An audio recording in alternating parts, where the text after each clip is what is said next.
সম্মানিত আজকের এই সভার অতিথিবৃন্দ, বিশেষ করে উদ্যোক্তা এখানে হাইলাকান্দির প্রফেসর ইলামুদ্দিন এর সঙ্গে থেকে যারা আজকের এই সভার আয়োজন করেছেন তাদেরকে ধন্যবাদ জ্ঞাপন করতেছি। আমি সংগঠনের পক্ষ থেকে করতেছি, মুসলমানদের পক্ষ থেকে করতেছি, ভারতবাসীর পক্ষ থেকে করতেছি। এহেন সভা আমাদের মধ্যে সর্বদা অত্যন্ত প্রয়োজন। ভারতের অনেক ইতিহাস আছে যেটা আমরা সকলে জানি না। আজাদের ইতিহাস আমি পড়েছি ছাত্রজীবনে, কারওয়ানে খেলা পড়েছিলাম, এইভাবে আমরা পুস্তক পড়েছিলাম উর্দুতে, কিন্তু বিস্তারিত জীবন পাওয়ার সুযোগ পাইনি। আজকে এনেছিলাম এখানে উল্লেখ করার সময় নেই, দেখে এনেছিলাম।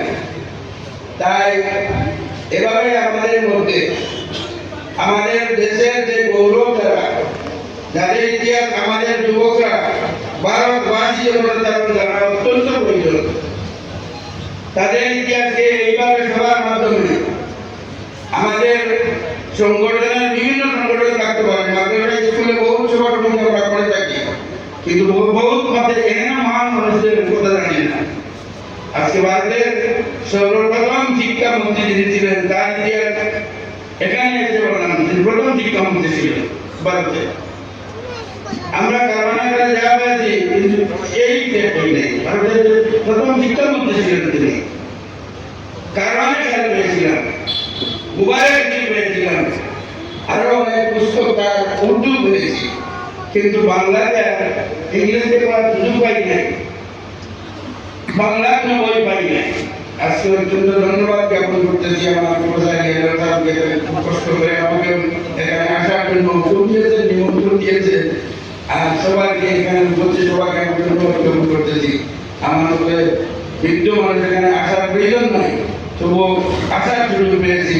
ভবিষ্যতেও আপনারা এই জাতীয় সভাগুলিতে উপস্থিত থাকার জন্য ভারতবাসী হিসাবে আমরা সকল মিলে ভারতের পুরাণ ইতিহাস জনসমক্ষে তুলে ধরার জন্য আমরা সহযোগ করে এক হয়ে আমরা এই জাতীয় সভাগুলিকে সাফল্যমণ্ডিত করার জন্য সবাইকে অনুরোধ করছি। আমরাও সর্বদা থাকার চেষ্টা করব এবং জায়গায় শুধু জায়গায় বিভিন্ন জেলায় বিভিন্ন এলাকায় এই জাতীয় সভা সমিতি করে আমাদের পুরানো ইতিহাস, ভারতের পুরানো ইতিহাস যেটা আছে, যিনি একজন মক্কি ছিলেন, আবুল কালাম আজাদ একজন মক্কি ছিলেন, জন্ম হয়েছিল মক্কাতে, কিন্তু সেইকে আগে জানতাম না।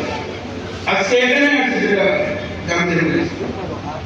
তিনি অত বড় একজন সাংবাদিক ছিলেন, এত বড় সাংবাদিক ছিলেন সেটাও আমি জানতাম না। সেখানে সেই সাংবাদিকতা তার যে অত্যন্ত গুরুত্বপূর্ণ ভূমিকা সেটাও দেখতে পেরেছি। এইভাবে আমাদের মধ্যে যদি আমরা সময় সময় যুগে যুগে এলাকায় এলাকায় এখানে সভাগুলি করে এখানে মহান ব্যক্তিদের জীবনে আলোচনা করে থাকি, আমাদের ছেলেরা, আমাদের ভারতবাসী যারা, তাদের মধ্যে মায়া মহব্বত সৃষ্টি হবে এবং আমরা আমাদের ছেলেদের, আমাদের শিক্ষার্থীকে আরো আগ বেড়ে যাওয়ার জন্য আমরা উৎসাহিত করতে পারবো। আজকে যারা এই সবাই আয়োজন করেছেন সবাইকে আমার অন্তঃস্থল থেকে ধন্যবাদ জ্ঞাপন করে এবং সুবিধ বজায় রাখেন।